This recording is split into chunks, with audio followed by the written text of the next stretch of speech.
Muy buenas tardes a todas y a todos. Les agradecemos que nos acompañen en esta nueva emisión de nuestro programa ¿Por qué leer a?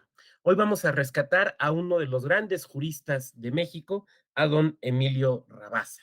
Por aquí tengo alguna de sus obras, creo que es de los autores que siempre vale la pena tener a la mano.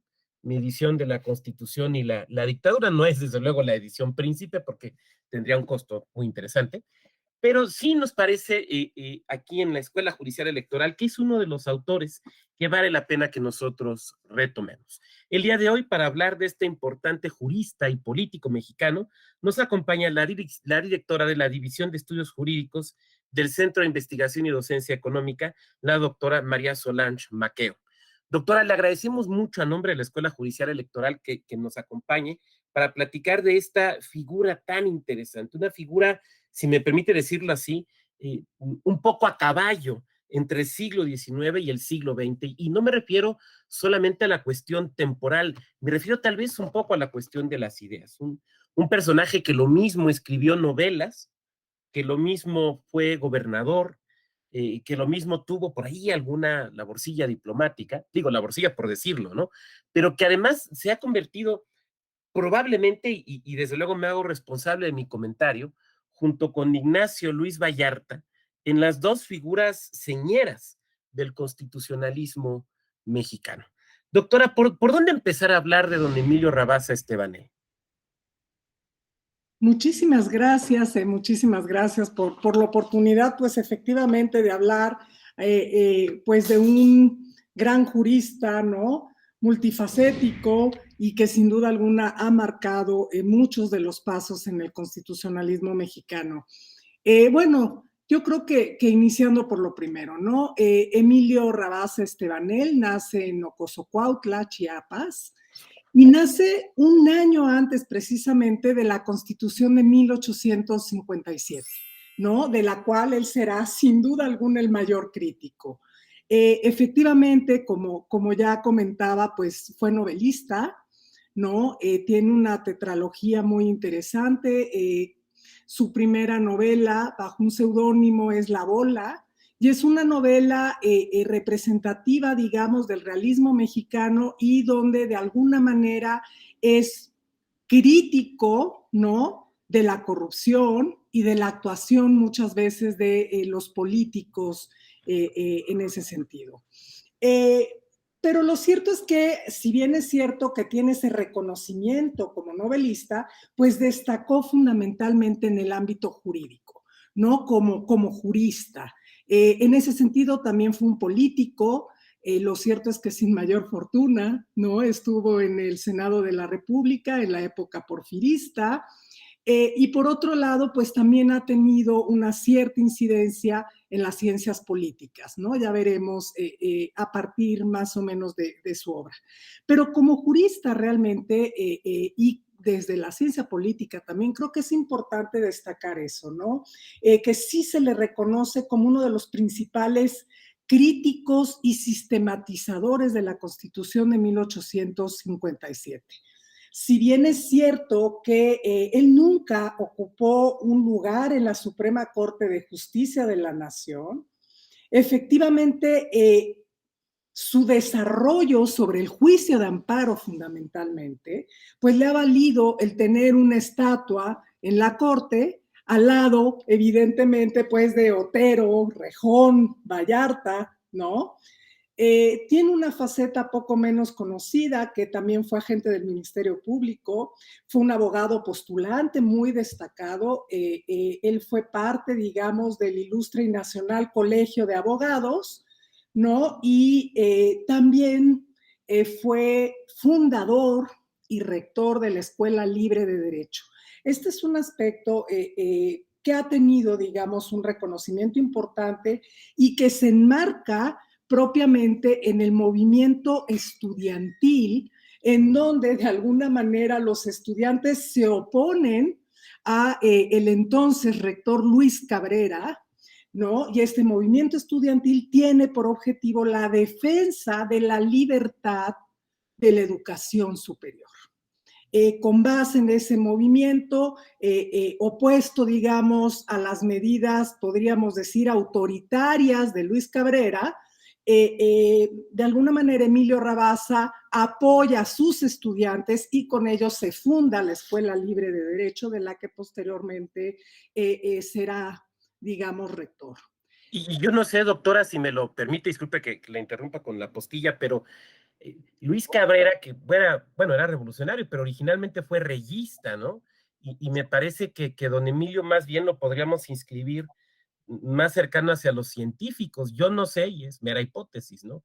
Yo no sé si esto también ayudó a ese rompimiento, que si la memoria no me falla es en 1912, creo. Efectivamente, es correcto, es correcto. Todas esas precisiones son perfectamente correctas y sí tiene lugar efectivamente en 1912, ¿no? Que es cuando se funda la Escuela Libre de Derecho como una escisión, digámoslo así, propiamente de la Escuela Nacional de Jurisprudencia.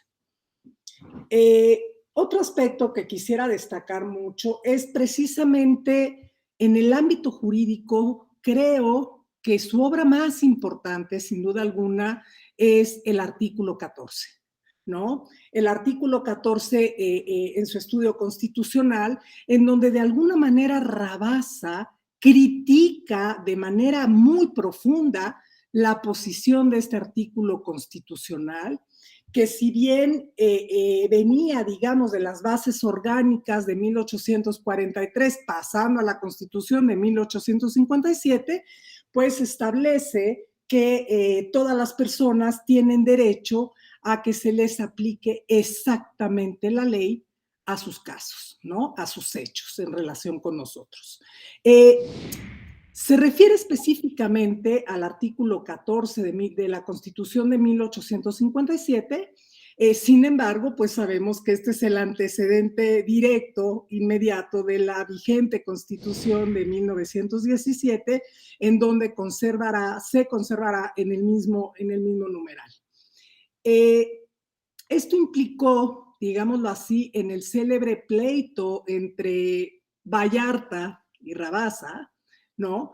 Que la Suprema Corte de Justicia de la Nación se convirtiera en un tribunal de casación, ¿no? Que tuviera que casar, que revisar, digamos, absolutamente todas las sentencias emitidas dentro del país, ¿no? Por tribunales de todo el país, buscando propiamente, pues, aquellas situaciones en las cuales estas sentencias no aplicaran de manera efectiva la ley a los casos concretos. En el fondo, pues Rabasa sobre este punto decía que el hecho de que la ley sea aplicada exactamente a los casos, pues es una tarea prácticamente imposible, dada la necesidad muchas veces de interpretarla, ¿no? Sin embargo, se da la curiosa situación de que el artículo 14 constitucional, pues va a acabar prevaleciendo la visión de Vallarta, ¿no? Aunque con la diferencia de que será extendida incluso a otros ámbitos distintos al penal y específicamente al ámbito civil, ¿no? Es lo que de alguna manera Rabasa llama la imposible tarea de la Corte, siempre desbordada por una enorme cantidad de casos, ¿no? Y donde de alguna manera abandona esta idea de tribunal propiamente constitucional o de control constitucional para de alguna manera dar paso a ese control de la legalidad que sin duda alguna pues resultará abrumadora, ¿no? Si bien es cierto que en la interpretación de Vallarta, el artículo 14 y esta garantía de exacta aplicación de la ley se dirigía específicamente al ámbito penal, en una interpretación, desde mi punto de vista, quizá un poco formalista, de entender esta idea, ¿no? De que todo aquel que fuera juzgado y condenado, y en ese sentido lo jala ahí específicamente al ámbito penal, dice que esta garantía pues solo resulta aplicable en este sentido, pero lo cierto es que esto se va a ir ensanchando de tal manera que brincaremos a otros ámbitos del derecho.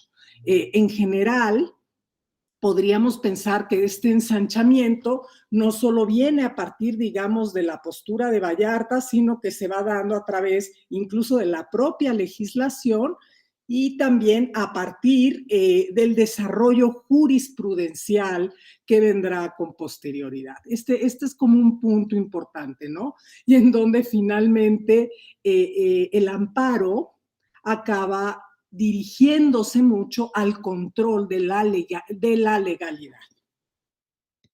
Lo que algunos le llamaron el amparo casación, ¿no? Es correcto.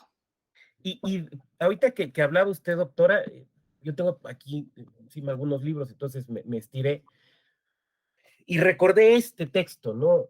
La Constitución del 57 y sus críticos de Cosío Villegas, donde bueno, no vamos a hablar en este momento de quién fue don Daniel, pero perfectamente lo ubicamos, pues decide tomar como uno de los elementos a dialogar justamente la obra de Rabasa, porque Rabasa fue un hombre crítico con la Constitución del 57. En esta serie de programas hemos hablado de algunos juristas pues que vivieron en la época de la construcción de la nación mexicana, ¿no? No sé, estamos hablando de Mariano Otero, por poner un ejemplo. Y Rabás es un hombre que llega, obviamente por edad, en otro momento, ¿no? Llega en el momento ya de la consolidación del porfiriato y bueno, pues le toca después la revolución. Y si la memoria no me falla, Rabasa muere creo que en 1929, si no me equivoco. Este, fue un hombre crítico de la Constitución del 57, ¿no?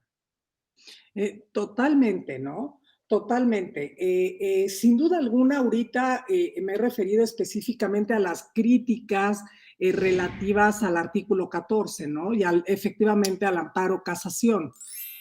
Pero incluso derivado de ahí vienen otras críticas muy fuertes y una de ellas, sin lugar a dudas, es el atentado, digámoslo así, del federalismo, precisamente a partir de este artículo 14 constitucional, porque finalmente la Corte se convierte en la gran revisora de todas las sentencias de los tribunales emitidos en las entidades federativas, ¿no? Y en ese sentido, sin lugar a dudas, es crítico y también vendrán otras obras en donde seguirá, digamos, con esta crítica profunda a la Constitución de 1857.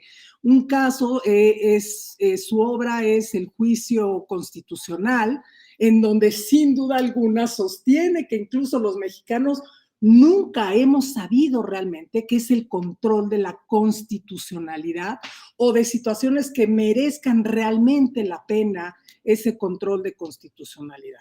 Pero la gran crítica, digamos, a la Constitución del 57, más allá propiamente del juicio de amparo, lo vamos a encontrar también, por ejemplo, en esa obra que nos mostraste al inicio, que es La Constitución y la Dictadura, ¿no? La Constitución y la Dictadura, publicada efectivamente en ese año, en 1912, es un compendio, digámoslo así, por un lado de cuestiones técnico-jurídicas, pero también de situaciones específicas que han informado enormemente a la ciencia política. A mi gusto, la Constitución y la Dictadura es quizá el precursor, podríamos decirlo así, de la necesidad de esta visión interdisciplinaria, ¿no? Que de alguna manera es necesaria para abordar los temas de orden constitucional.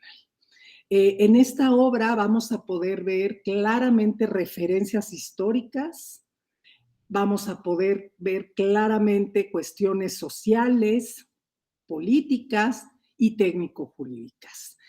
Creo sin duda alguna que esta es una obra que refleja pues esta formación tan amplia de Emilio Rabasa, este bagaje dentro de las ciencias sociales, ¿no? Que lo caracteriza.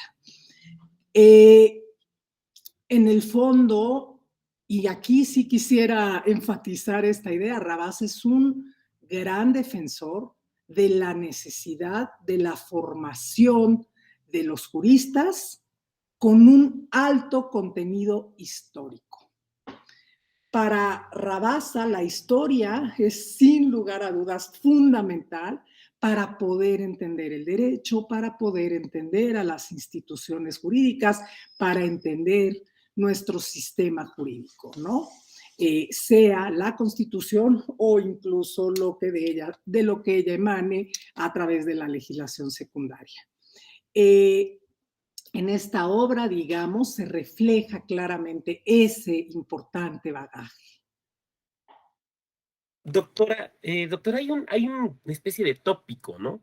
Se dice que consiste en afirmar que Rabasa fue, digamos, una influencia importante en la construcción del modelo presidencial de nuestra Constitución del 17, que si bien Venustiano Carranza, otro antiguo reyista, por cierto, no lo cita de manera expresa, pero sí las ideas en los libros que usted ha comentado, se cuelan, digamos, las ideas de Rabasa sobre esto de un presidencialismo fuerte, ¿no?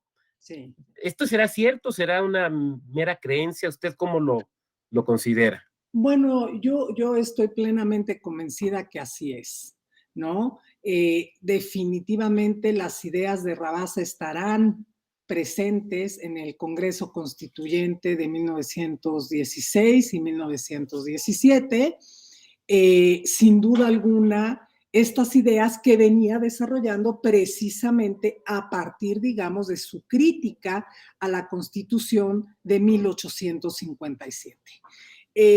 Aquí cabe hacer mención, digamos, de algunos de los aspectos que para él fueron fundamentales y que serán ideas que de alguna manera van a estar presentes en este constituyente del 16. Un aspecto importante podría ser desde esta lógica de fortalecimiento del presidencialismo, sin duda alguna tiene que ver con el veto presidencial. Ese es un tema del cual él se ocupa.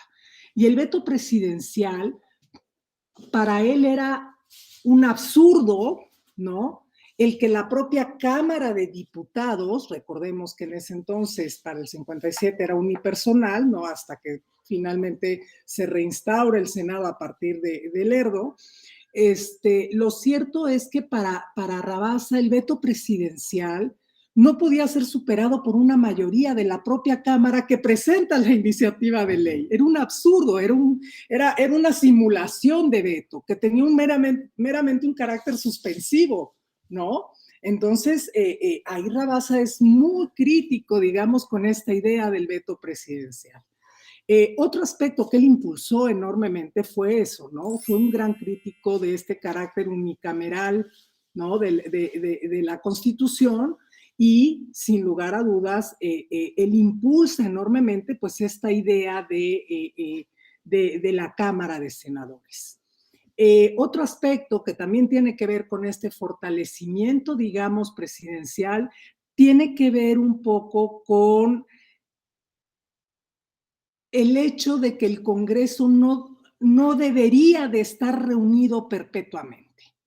Y de tal manera que la comisión permanente solo fuera o llamara a sesiones extraordinarias a iniciativa o a instancias del Ejecutivo. Ese es otro aspecto.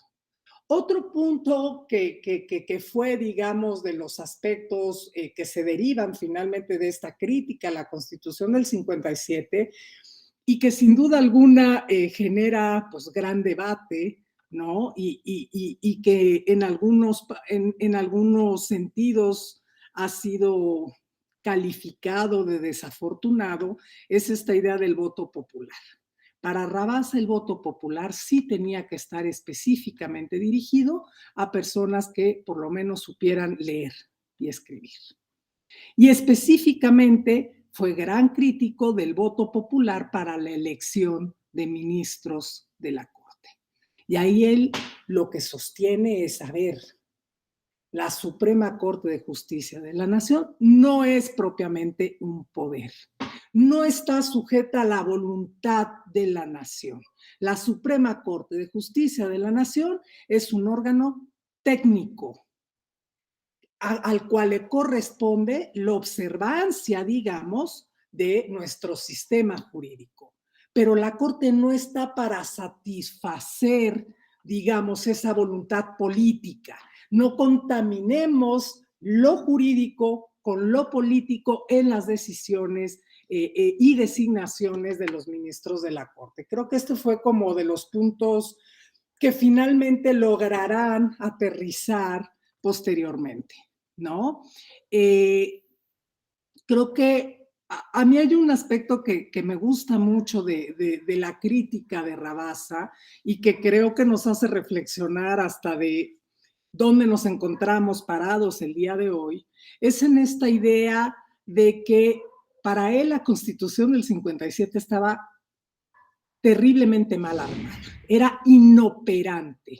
De alguna manera amarraba o ataba las manos del presidente, no permitía la gobernabilidad, ¿no? Y en ese sentido, lo que decía Rabassa es, a ver, está mal armada, pero no porque sea estéticamente incorrecta, al contrario, él destacaba que la Constitución del 57 era una constitución sumamente cuidada, era una armadura maravillosa, pero no estaba ajustada al cuerpo para el cual se dirige.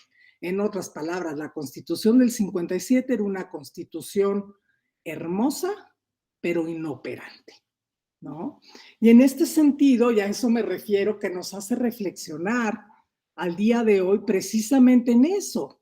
Esto nos deja una enseñanza perfectamente aplicable a la realidad actual, ¿no? Se ha dirigido a nuestra propia Constitución o incluso extensible a todas las leyes que de ella emanan, en donde muchas veces contamos con normas, digamos, técnicamente muy cuidadas, pero que carecen en muchas ocasiones de efectividad, ¿no? Más o menos esta es así como la tónica, digamos, de la crítica que va haciendo de la Constitución de 1857.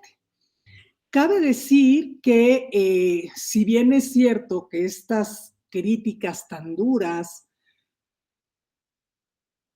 no eran dirigidas al entonces gobierno en la época de publicación de la misma de Madero, estaban pensadas no solo a partir, digamos, de la Constitución, sino a partir de las experiencias en los gobiernos de Juárez, de Lerdo, de Porfirio Díaz, y donde de alguna manera, si bien gobernaban con una cierta apariencia de respeto constitucional, pues sabemos que sus gobiernos pues sí se destacaron claramente por un gobierno, digamos, paralelo a la Constitución, ¿no? Extraordinario a la Constitución. Y en ese sentido, pues fue una obra más allá, digamos, de la crítica a la inoperancia o al debilitamiento del presidencialismo, fue una crítica también, evidentemente, a gobiernos que tuvieron que acudir a circunstancias o mecanismos extraordinarios para poder gobernar. Yo le iba a preguntar, ¿qué podíamos extraer de Rabassa el día de hoy o por qué Rabassa sería relevante que lo releyéramos? Pero la verdad es que usted ya lo ha estado abordando, doctora, y yo quisiera puntualizar algunos temas. Usted habló de que es una especie de precursor de una visión interdisciplinaria y también destacó la importancia del conocimiento histórico para discurrir con cierta propiedad en cuestiones constitucionales. Y ahí apelo, digamos, a su función como formadora de juristas. Este mensaje, por decirlo así, o este ejemplo de que el jurista no, vamos a ponerlo positivo, de que el jurista tiene que aceptar una cierta multidisciplinariedad en el análisis de su objeto de estudio y de la necesidad del conocimiento histórico, si me permite decirlo así, no en un sentido de nacionalismo, sino en un sentido de entender ese profundo personaje que es el pueblo. Y, sigue siendo un mensaje válido, digamos, el día de hoy para que nos dedicamos a formar juristas. Pues lo cierto es que desde mi punto de vista, sí, sin lugar a dudas. O sea, a pesar de que la tendencia creciente en las instituciones de educación superior ha sido, digamos, a privilegiar otras materias frente a las históricas, como podría ser los cursos de historia del derecho, de derecho romano, ¿no?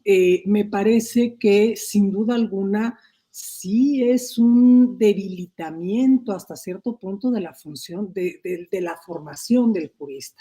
Yo sí soy una plena convencida que la única forma de entender nuestra realidad actual es conociendo nuestra historia, de dónde venimos. Muchas veces se presentan figuras jurídicas como novedosas, cuando realmente no lo son, ¿no?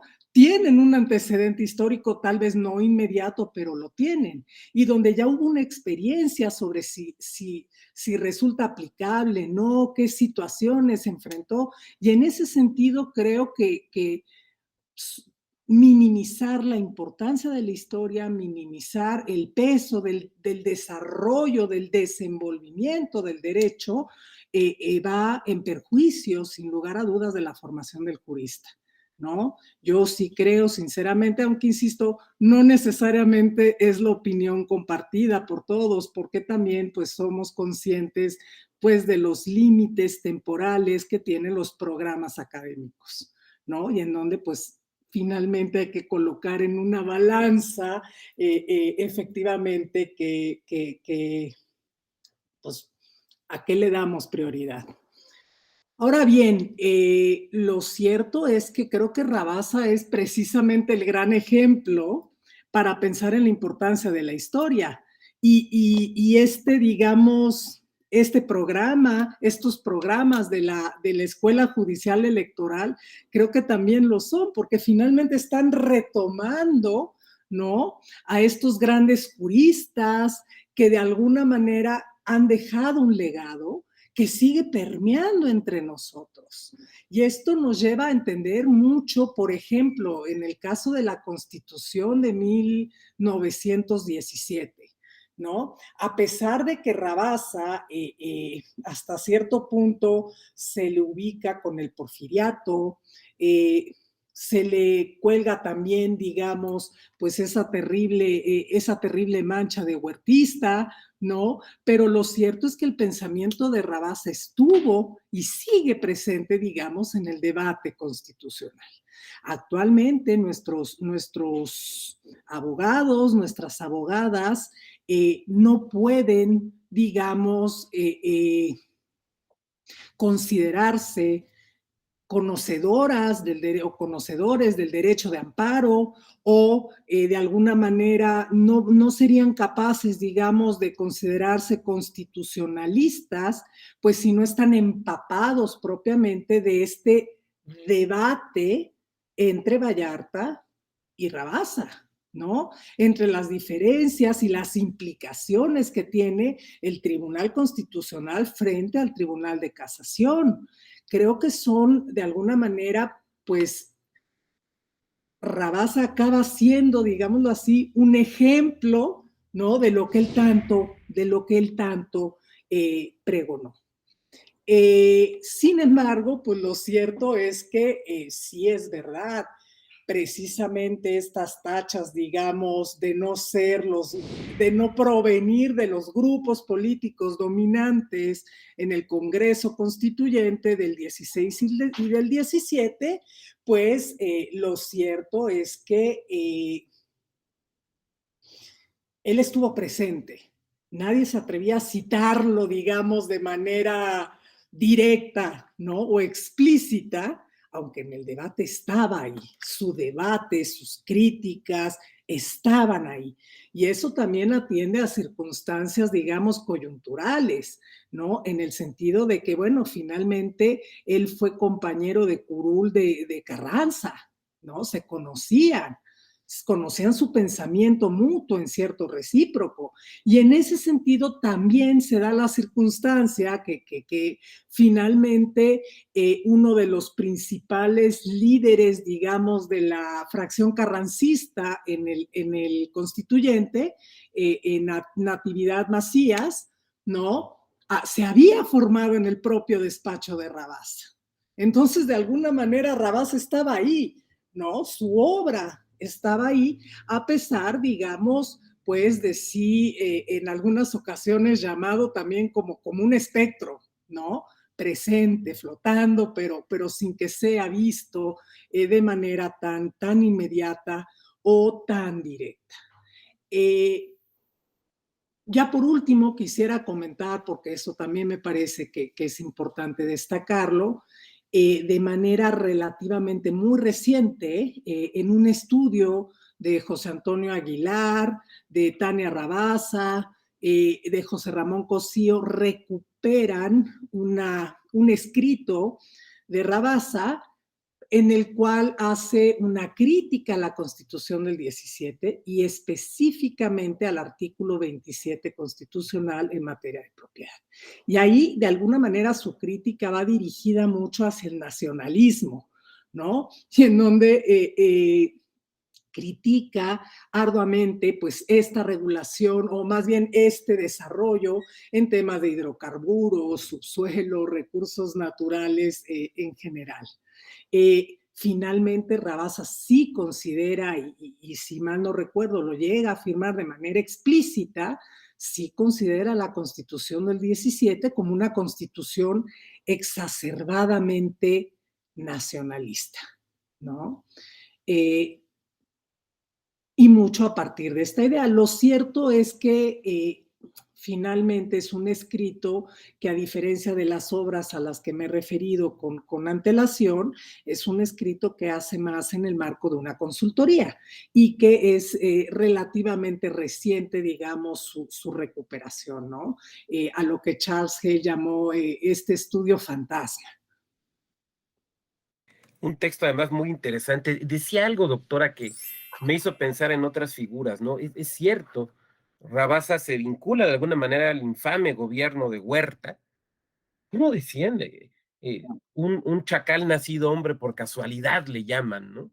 Y estoy pensando en una generación que se perdió, estoy pensando en la generación de Vera Estañol, de Rodolfo Reyes, esa generación de juristas que en realidad se pierden, ¿no? Bueno, Rodolfo Reyes, hermano de Alfonso y probablemente referido en aquel poema de Febrero de Caín y de Metralla, Rodolfo Reyes se queda en España y creo que Vera Estañón también se queda muchos años por allá y pareciera que el único de esos juristas, claro, un poco mayor de edad, pero que pervive en el imaginario constitucional mexicano, es Emilio Rabasa, a pesar de haber servido a Huerta, por lo menos en las conferencias aquellas de Niágara Falls.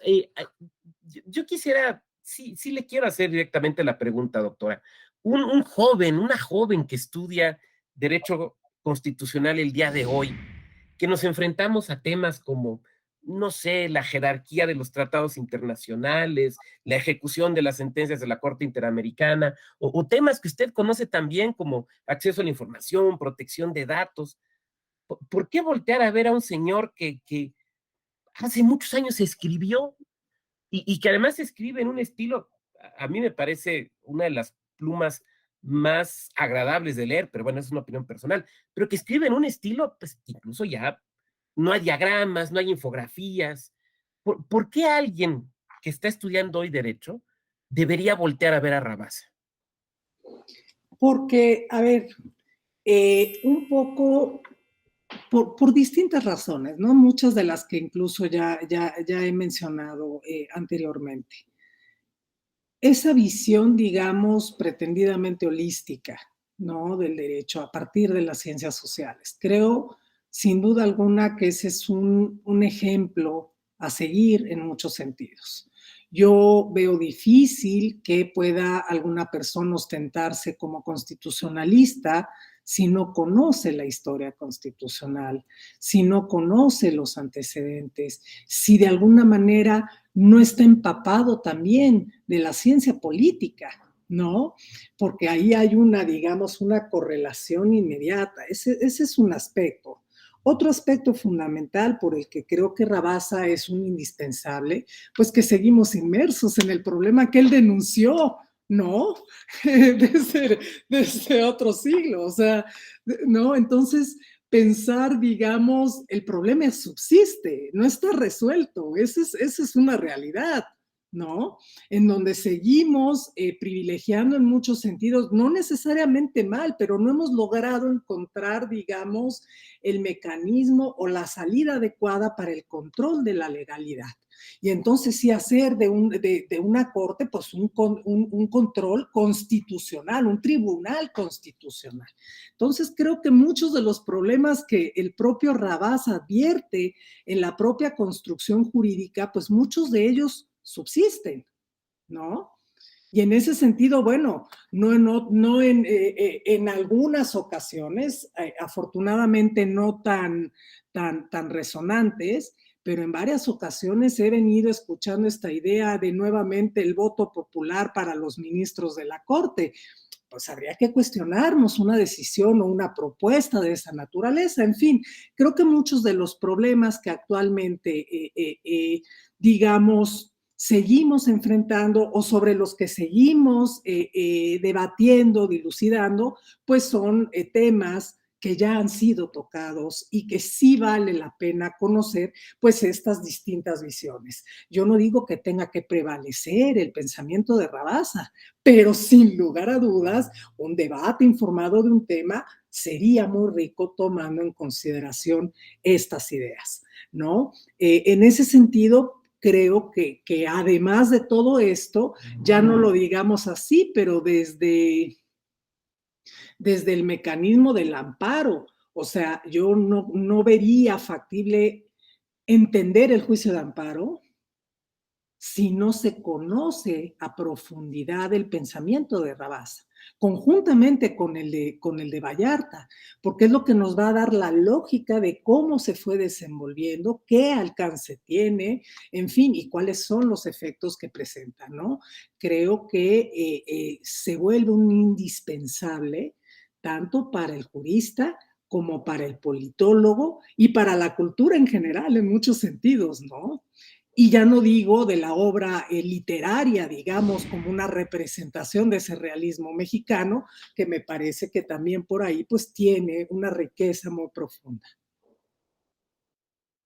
Doctora, pues le agradecemos mucho por parte de la Escuela Judicial Electoral que nos haya dedicado estos minutos, que nos haya compartido no solo sus conocimientos y la claridad de la exposición, sino además la pasión con la que transmite y la importancia de estos temas, que nos parece, esto es muy relevante porque justamente nos invita a volver a estos autores, a volver a estas plumas que son clásicas porque nos siguen diciendo algo y siguen siendo relevantes. Entonces, pues agradecerle mucho, doctora, que nos haya acompañado, se lo estimamos, y desde luego al público, a todas las personas que nos han visto en esta emisión, agradecerles mucho que nos sigan acompañando en este programa de ¿Por qué leer a?